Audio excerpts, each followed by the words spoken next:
എല്ലാവർക്കും നമസ്കാരം. ആകാശഗംഗയുടെ പുതിയൊരു വീഡിയോയിലേക്ക് എല്ലാവർക്കും സ്വാഗതം. 2026 ജൂൺ മാസം മകരക്കൂറിൽ വരുന്ന ഉത്രാട നക്ഷത്രത്തിൻ്റെ അവസാനത്തെ മുക്കാൽ ഭാഗം, തിരുവോണം അവിട്ടം നക്ഷത്രത്തിൻ്റെ ആദ്യ പകുതിയിൽ ജനിച്ച ആളുകൾക്ക് ജൂൺ മാസം എങ്ങനെയുണ്ടാകും എന്നാണ് ഇന്നത്തെ വീഡിയോയിലൂടെ പരിശോധിക്കുന്നത്. ഈ മാസത്തെ ഗ്രഹസ്ഥിതി പരിശോധിച്ചാൽ വലിയ മാറ്റങ്ങളാണ് കാണുന്നത്. സൂര്യൻ ജൂൺ 15 വരെ ഇടവത്തിലും അതിനുശേഷം നിങ്ങളുടെ 6ാം ഭാവമായ മിഥുനത്തിലേക്കും രാശി മാറുന്നുണ്ട്. ബുധനും ശുക്രനും മിഥുനൻ രാശിയിലാണ്. ഏറ്റവും പ്രധാനപ്പെട്ട കാര്യം വ്യാഴം അതിൻ്റെ ഉച്ചരാശിയായ കർക്കിടകത്തിൽ സഞ്ചരിക്കുന്നു എന്നതാണ്. ജൂൺ 2-ാം തീയതി വ്യാഴം ഉച്ചസ്ഥനായി കർക്കിടകൻ രാശിയിലേക്ക് വരികയാണ്. രാഹു കുംഭൻ രാശിയിലും കേതു ചിങ്ങൻ രാശിയിലൂടെയാണ് സഞ്ചരിക്കുന്നത്. ശനി മീനൻ രാശിയിലാണ്. ഈ ഒരു ഗ്രഹനിലയൊക്കെ അനുസരിച്ച് നിങ്ങളുടെ തൊഴിൽ, ബിസിനസ്, സാമ്പത്തികം, കുടുംബം, വിദ്യാഭ്യാസം, ആരോഗ്യം എന്നിവയിൽ ഈ മാസം എന്തെല്ലാം മാറ്റങ്ങളാണ് ഉണ്ടാകാൻ പോകുന്നത് എന്നാണ് ഇന്നത്തെ വീഡിയോയിലൂടെ നോക്കുന്നത്. വീഡിയോ മുഴുവനായും കാണാൻ ശ്രമിക്കുക. വീഡിയോയുടെ അവസാനം നിങ്ങൾ ജൂൺ മാസം ചെയ്യേണ്ട പരിഹാരങ്ങളെപ്പറ്റിയും പറയുന്നുണ്ട്. ആദ്യം നമുക്ക് തൊഴിൽ രംഗം പരിശോധിക്കാം. മകരക്കൂറുകാരെ സംബന്ധിച്ചത് ജൂൺ മാസം മിശ്രമായ ഫലങ്ങളായിരിക്കും ലഭിക്കുക. എങ്കിലും മാസത്തിൻ്റെ ഒരു പകുതിക്കൊക്കെ ശേഷം വലിയ രീതിയിലുള്ള അനുകൂല മാറ്റങ്ങളൊക്കെ പ്രതീക്ഷിക്കാവുന്നതാണ്. മാസത്തിൻ്റെ ആദ്യ പകുതിയിൽ സൂര്യൻ 5ാം ഭാവത്തിലൊക്കെ നിൽക്കുന്നതിനാൽ ജോലിയിൽ ചെറിയ രീതിയിലുള്ള സമ്മർദ്ദങ്ങളോ മേലധികാരികളുമായ അഭിപ്രായ വ്യത്യാസങ്ങളോ ഒക്കെ ഉണ്ടാകാൻ സാധ്യതയുണ്ട്. നിങ്ങൾ എത്രയൊക്കെ കഠിനാധ്വാനം ചെയ്താലും അതിനുള്ള ഒരു അംഗീകാരം ലഭിക്കാൻ അല്പം കാലതാമസമൊക്കെ നേരിട്ടേക്കാം. സഹപ്രവർത്തകരിൽ നിന്ന് എന്തെങ്കിലും ബുദ്ധിമുട്ടുകളൊക്കെ ഉണ്ടാകാനും സാധ്യതയുണ്ട്. ഔദ്യോഗിക കാര്യങ്ങളിൽ രഹസ്യ സ്വഭാവമൊക്കെ സൂക്ഷിക്കുന്നത് നന്നായിരിക്കും. എന്നാൽ ജൂൺ 15 ശേഷം സൂര്യൻ 6ാം ഭാവമായ മിഥുനൻ രാശിയിലേക്ക് പ്രവേശിക്കുന്നത് നിങ്ങൾക്ക് വളരെയധികം ഗുണം ചെയ്യും. 6ാം ഭാവത്തിലെ സൂര്യൻ ശത്രുനാശകനാണ്. നിങ്ങളുടെ തൊഴിൽ രംഗത്തെ തടസ്സങ്ങളെല്ലാം മാറും. മുടങ്ങിക്കിടന്ന പ്രമോഷനുകളോ ശമ്പള വർധനവോ ഒക്കെ ഈ സമയത്ത് ലഭിക്കാനും സാധ്യതയുണ്ട്. വിദേശത്തൊക്കെ ജോലിക്ക് ശ്രമിക്കുന്നവർക്കും പുതിയ ജോലിയൊക്കെ അന്വേഷിക്കുന്നവർക്കും ജൂൺ 15 ശേഷം വളരെ നല്ല സമയമാണ്. വ്യാഴത്തിൻ്റെ ഉച്ചസ്ഥിതിയും ശുക്രൻ്റെ അനുകൂല ഭാവവും നിങ്ങൾക്ക് ജോലിയിൽ പുതിയ ഉത്തരവാദിത്തങ്ങളും അതോടൊപ്പം തന്നെ അധികാരവും ഒക്കെ തരുന്നതാണ്.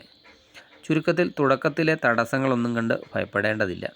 വിജയം അവസാനം നിങ്ങളുടെ തന്നെ ആയിരിക്കും. ഇനി ബിസിനസ് ചെയ്യുന്നവർക്ക് എങ്ങനെയുണ്ടെന്ന് നോക്കാം. മകരക്കൂറുകാരായ ബിസിനസ്സുകാർക്ക് ഈ മാസം വളരെയധികം മികച്ചതാണ്. വ്യാഴം ഉച്ചസ്ഥനായി നിങ്ങളുടെ 7ാം ഭാവത്തിലാണ് നിൽക്കുന്നത്. അതിനാൽ വ്യാപാരത്തിൽ നല്ല രീതിയിലുള്ള പുരോഗതിയും പുതിയ പങ്കാളിത്തങ്ങളും ഒക്കെ വരാൻ ഈ സമയം കാരണമാകുന്നതാണ്. ബുധനും ശുക്രനും 6ാം ഭാവത്തിൽ നിൽക്കുന്നത് ബുദ്ധിപരമായ നീക്കങ്ങളിലൂടെ ശത്രുക്കളെയും മത്സരങ്ങളെയും ഒക്കെ മറികടക്കാൻ നിങ്ങളെ സഹായിക്കുന്നതാണ്. പുതിയ ബിസിനസ് ആശയങ്ങളൊക്കെ നടപ്പിലാക്കാൻ ആഗ്രഹിക്കുന്നവർക്ക് ഈ മാസം വളരെ അനുകൂലമാണ്. പ്രത്യേകിച്ച് വിദേശ വ്യാപാരം, അതുപോലെ IT, വസ്ത്രവ്യാപാരം, ഹോട്ടൽ രംഗം എന്നിവയുമായിട്ടൊക്കെ ബന്ധപ്പെട്ട് പ്രവർത്തിക്കുന്നവർക്ക് മികച്ച ലാഭം ഉണ്ടാക്കാൻ സാധിക്കുന്നതാണ്. പക്ഷേ ശ്രദ്ധിക്കേണ്ട ഒരു കാര്യം, കേതു 8ാം ഭാവത്തിൽ നിൽക്കുന്നതിനാൽ വലിയ തുകകൾ കടം കൊടുക്കുമ്പോഴോ പുതിയ കരാറുകളിലൊക്കെ ഒപ്പുവെക്കുമ്പോഴോ വ്യക്തമായ രേഖകളൊക്കെ സൂക്ഷിക്കുക. അവിചാരിതമായ എന്തെങ്കിലും നികുതി പ്രശ്നങ്ങളോ നിയമപരമായ തടസ്സങ്ങളോ ഒക്കെ വരാതിരിക്കാൻ കണക്കുകളൊക്കെ കൃത്യമായി സൂക്ഷിക്കേണ്ടതുണ്ട്. വലിയ റിസ്കുകൾ എടുക്കാതെയുള്ള നിക്ഷേപങ്ങളാണ് ഈ മാസം നിങ്ങൾക്ക് ഉചിതമായിട്ടുള്ളത്. ഇനി മകരക്കൂറുകാരുടെ സാമ്പത്തികം എങ്ങനെയുണ്ടെന്ന് നോക്കാം.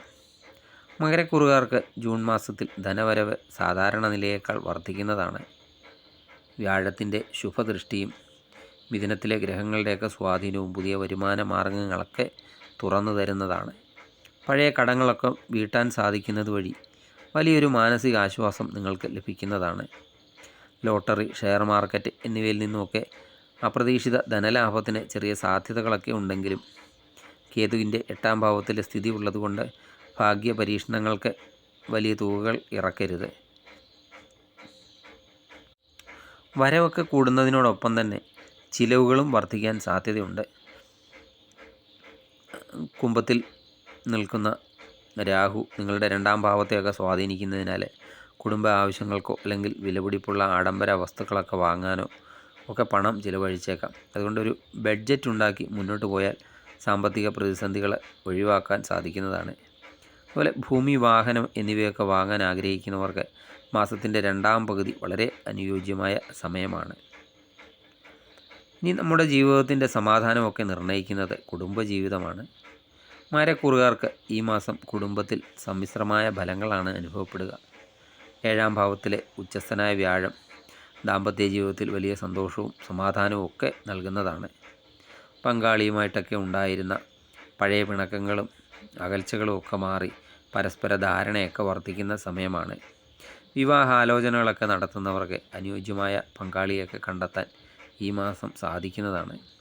എന്നാൽ 5-ാം ഭാവത്തിലെ സൂര്യൻ്റെയും പിന്നീട് 6-ാം ഭാവത്തിലേക്കുള്ള മാറ്റത്തിൻ്റെയും ഒക്കെ ഫലമായി മക്കളുമായോ അല്ലെങ്കിൽ സഹോദരങ്ങളുമായോ ഒക്കെ ചെറിയ രീതിയിലുള്ള വാഗ്വാദങ്ങളൊക്കെ ഉണ്ടാകാൻ സാധ്യതയുണ്ട്. നിങ്ങളുടെ സംസാരത്തിലെ കടുംപിടുത്തം ഒഴിവാക്കാൻ ശ്രദ്ധിക്കേണ്ടതാണ്. 2-ാം ഭാവത്തിലെ രണ്ടാം ഭാവത്തിലെ രാഹു ചിലപ്പോൾ അനാവശ്യമായ വാക്കുകളൊക്കെ പ്രയോഗിക്കാൻ നിങ്ങളെ പ്രേരിപ്പിച്ചേക്കാം. വാക്കുകളൊക്കെ സൂക്ഷിച്ചുപയോഗിക്കുക എന്നതാണ് ഈ മാസം നിങ്ങൾക്കുള്ള ഒരു പ്രധാന കാര്യം. വിട്ടുവീഴ്ച മനോഭാവമൊക്കെ ഉണ്ടെങ്കിൽ കുടുംബത്തിൽ വലിയ സന്തോഷമൊക്കെ നിലനിർത്താനും സാധിക്കുന്നതാണ്. ഇനി വിദ്യാർത്ഥികളുടെ കാര്യം നോക്കാം. മകരക്കൂറുകാരായ വിദ്യാർത്ഥികൾക്ക് ജൂൺ മാസം കഠിനാധ്വാനത്തിൻ്റെ സമയമാണ്. മാസത്തിൻ്റെ ആദ്യ പകുതിയിൽ എന്തെങ്കിലും ശ്രദ്ധക്കുറവോ പഠനത്തിൽ അലസതയോ ഒക്കെ തോന്നിയേക്കാം. എന്നാൽ ബുധൻ്റെ ശുഭകരമായ മാറ്റം നിങ്ങളുടെ ബുദ്ധിശക്തിയെയും ഏകാഗ്രതയും ഒക്കെ വർദ്ധിപ്പിക്കുന്നതാണ്.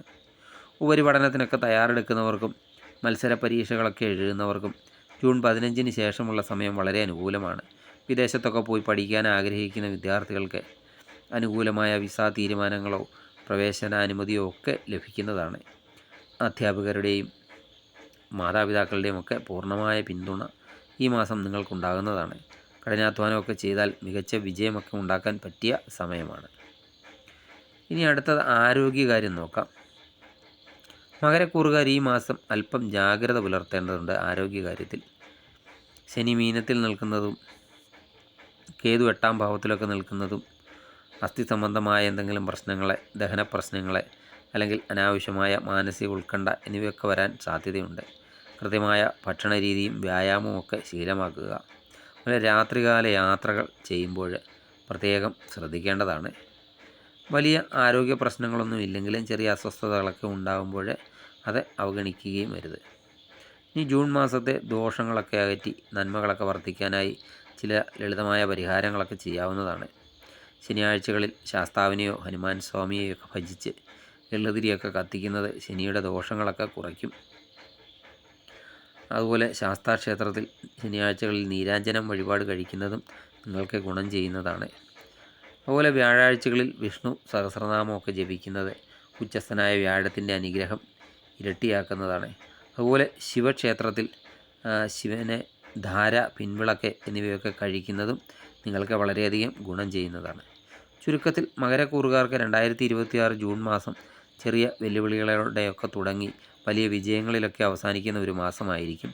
ആത്മവിശ്വാസത്തോടെയൊക്കെ മുന്നോട്ട് പോവുക. ഈ വീഡിയോ നിങ്ങൾക്ക് ഉപകാരമായെങ്കിൽ തീർച്ചയായും ലൈക്ക് ചെയ്യുക. അതുപോലെ നിങ്ങളുടെ സുഹൃത്തുക്കളിലേക്ക് ഷെയർ ചെയ്യുക. സബ്സ്ക്രൈബ് ചെയ്യാതെ വീഡിയോ കാണുന്നവരാണെങ്കിൽ ദയവായി ചാനൽ സബ്സ്ക്രൈബ് ചെയ്ത് വീഡിയോ കാണുക.